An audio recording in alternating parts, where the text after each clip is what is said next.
And good afternoon. We'll go ahead and call to order the regular meeting for the City of Murfreesboro Board of Zoning Appeals for September 24, 2014. First item on our agenda is the consideration of minutes from our regular meeting back on August 27th. Those minutes were, I think, recently emailed to us and included with our agenda materials, lengthy minutes. Are there any corrections to those minutes? If not, they'll stand approved as presented. And we will consider new business. We just have one variance request. It is application Z14056 by Mr. Robert Miller. He's making request for property located in RS10 zone, located at 4819 Trevino Court. Specifically, he's seeking a proposed addition to the house, which would include a 5-foot variance from the minimum required 25-foot rear building setback, and also pertaining to an accessory structure, an 8-foot variance from the minimum required 25-foot rear building setback for attached accessory structures. All right, Mr. Blumley, if you'd review that one for us, please. Thank you, Chairman Rogers, and good afternoon, Chairman Rogers and members of the Board of Zoning Appeals. Our one and only public hearing today is with regards to two variances for property located at 4819 Trevino Court. That property is located in the Blackman Grove subdivision, and you'll see the aerial photo on the screen in front of you. Property is zoned RS10, and this particular lot is developed with a single-family residence. That was constructed back in around 2012, 2013, just shortly before this photograph was taken in 2013. The applicant would like to build a sunroom addition onto his house over the existing patio, and he is requesting a 5-foot variance from the minimum required 25-foot rear building setback in order to be able to do so. When staff went out to the site to visit the property after the application was made, I observed a small portable accessory structure that was currently in violation of the setback requirements, and so that variance was included for that existing accessory structure as well. So he is asking for an 8-foot variance from the 25-foot rear building setback for attached accessory structures because the structure is less than 5 feet from the house. So two separate variances, both dealing with the rear setback. The applicant, as I mentioned, would like to build a sunroom over his existing patio. The patio actually projects out into the 25-foot rear setback by about 4 to 5 feet, and the applicant would like to go to the edge of that patio. The edge of the existing patio is approximately 21 feet from the rear property line. Only a portion of the patio is covered, and I'll show you some photographs. First of all, here's the front of the existing house. And here's the rear of the house, and you can see where my cursor is. This is the existing covered patio, but you'll see that the columns and the roof only go about halfway over the patio, and the reason for that is because the roof stops right at the 25-foot rear setback. So the original builder built the patio cover back as far as he could without requesting a variance. And now Mr. Miller would like to go to the edge of that patio in constructing his proposed sunroom addition. And you'll see the small accessory building in the background of this photo. It's a 7x7 portable accessory building that has been placed directly on the existing patio. It is a movable structure. No permit would have been required for a portable building this small. However, even though no permit was required, it is still required to meet setback requirements. And because it is less than 5 feet from the house, it is considered an attached accessory structure. and therefore has to meet the same setbacks as the principal structure itself. It is 1 foot from the house, and it is 7 foot deep, so it is approximately 17 feet from the rear property line, and so Mr. Miller has requested an 8-foot rear setback variance for that structure. And here's another view of the patio and the storage building in relation to the rear of the lot. And you can see Mr. Miller did have his property surveyed, and you can see that his back lawn is the grass is different from the properties to the rear and to the side, and you can see the stake right there. So that kind of shows the depth of his backyard. And this is the storage building in question,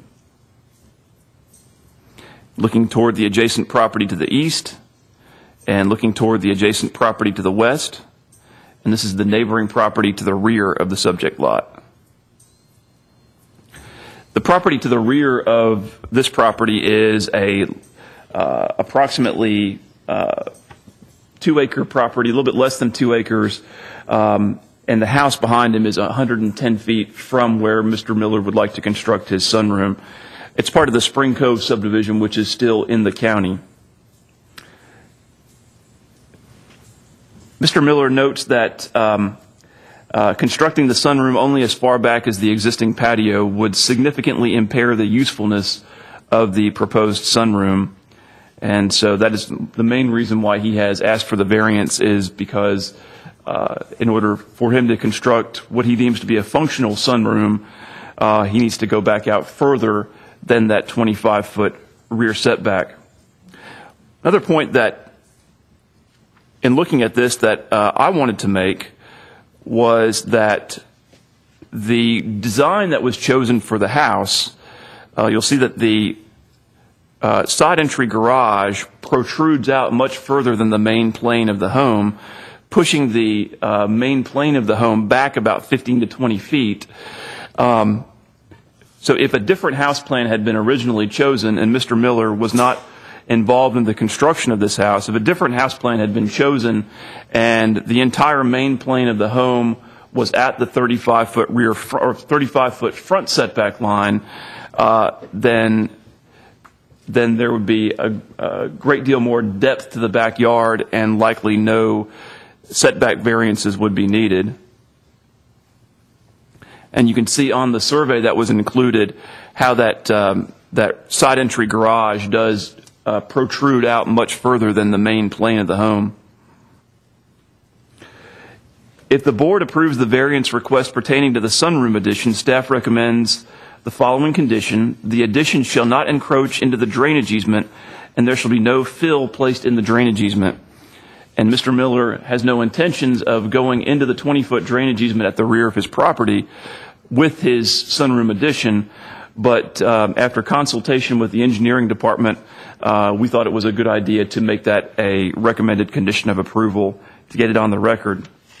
With regards to the existing storage building, because it is a portable structure and could easily be moved if the engineering department needed to go into that easement and do some maintenance, our engineering department had no issues with the portable storage building remaining or encroaching the existing 3 feet into the existing drainage easement. With that being said, I'll be happy to answer any questions, and Mr. Miller is in attendance if you have any questions for him as well. All right. Thank you, Mr. Blomley. Questions for Mr. Blomley? Matthew, did you say the sunroom was going to be, the footprint would be over what the concrete patio is now? That's correct. Okay. That's correct. So I want to double check. Thank you. But it's coming out all the way, the sunroom, right? Correct. The end of it. The existing patio cover only stops short about 4 feet from the edge of the existing patio, and that is because, presumably because the original builder wanted to stop at the 25-foot rear setback line when he was constructing that patio cover. So how's the new sunroom going to be constructed? We're going to keep this current shed kind of roof and then just extend it, or do you know? I think Mr. Miller could probably provide some additional detail. Mr. Miller, if you would come up to the podium there and speak into the microphone, that way we can get all your comments on the record. The shed is totally independent. It has nothing to do with the sunroom. The intent would be to extend the roof line in the same slant that it's going, another 4 foot or so, to extend just beyond the patio so that the gutter doesn't, interfere, and to build the walls out from the side, 2 sides of the house, and across where the patio is. We'll probably have to put footings down where the new poles will be to help hold the rest of the roof up, because I doubt that there's footings under that existing thing there. There must be some in the middle where the two existing poles are to hold the roof up. There must be some footings under there, I hope. But we'll probably have to put some footings at the other thing, but that would go actually under the patio.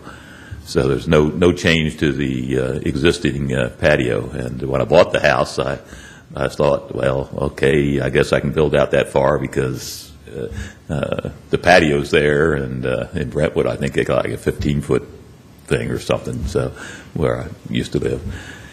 And as far as the storage building, the same kind of a thing. They were going to put a hot tub there. I says, oh, okay, no problem. I just I don't like hot tubs. I love hot tubs, but I don't like to have one at my house. So I'll just put a storage building there. And wasn't aware of the setback conditions, or for that matter, the drainage. Obviously, I saw that there was a place where the water was going to drain through there, because they had obviously done that. And of course, about half of it on my property, half on the other, but one behind me. But rain conditions that I saw didn't look like the water was getting very far up at all. Maybe 6 foot wide and a couple inches deep or something like that on the heaviest rain that I observed since I've been there. What do you use the shed for? And then what's that big tank next to it? That's a propane tank, and there is a ventless fireplace in the family room, and I intend to put another ventless in the patio in the sunroom to provide some attractive heat or something. I'll also have HVAC in there. But there was a pad right next to the air conditioner on the side that looked like that's where the propane tank would go. And I thought, oh, no problem. And they come out and they look and they say, no, the propane tank can't go there because you got an electric air conditioner sitting there. No way. You got to be so many feet away from the house and this, that, and the other.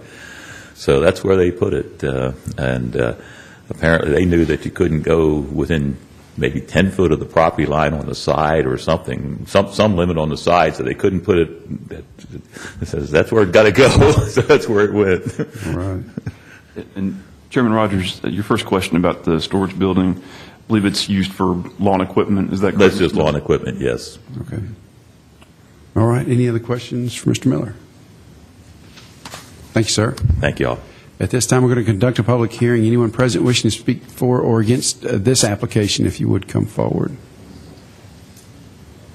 And seeing none, we'll declare the public hearing closed.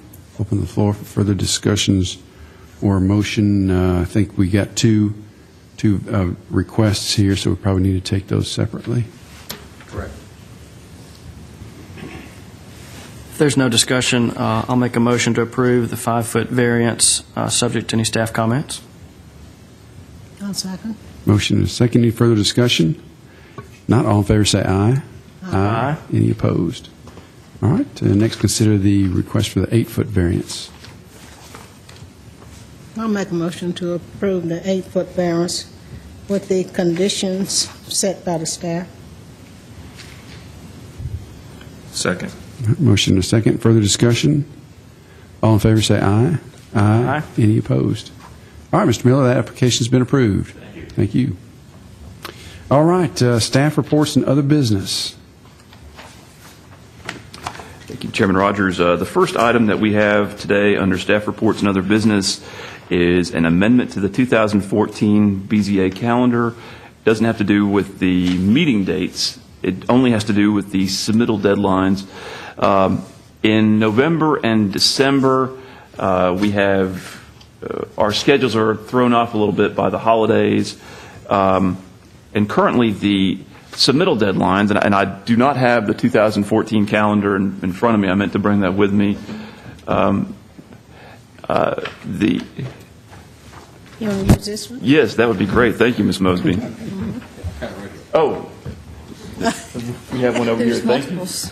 The current submittal deadline for November is November the 3rd, and for December is December the 1st, and those are both Mondays. What I'd like to do is move the submittal deadline for November to Tuesday, November the 4th, and the submittal deadline for December to be Tuesday, December the 2nd.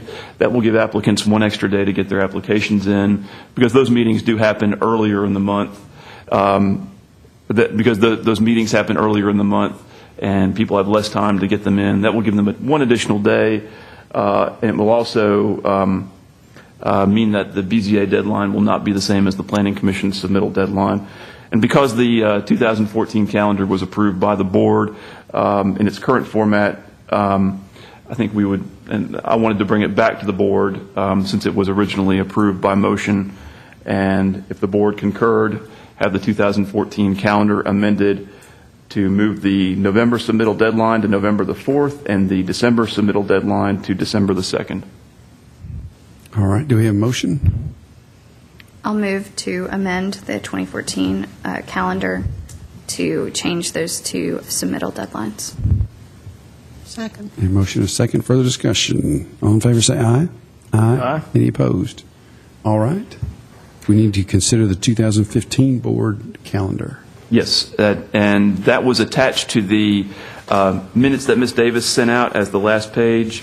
And I did check. I learned from my first few years, I did check to make sure that none of the meetings coincided with spring break for either of the school systems, and I believe that we're free and clear. But if the board has any other conflicts that they might want to bring up for consideration, now would be the time to do so.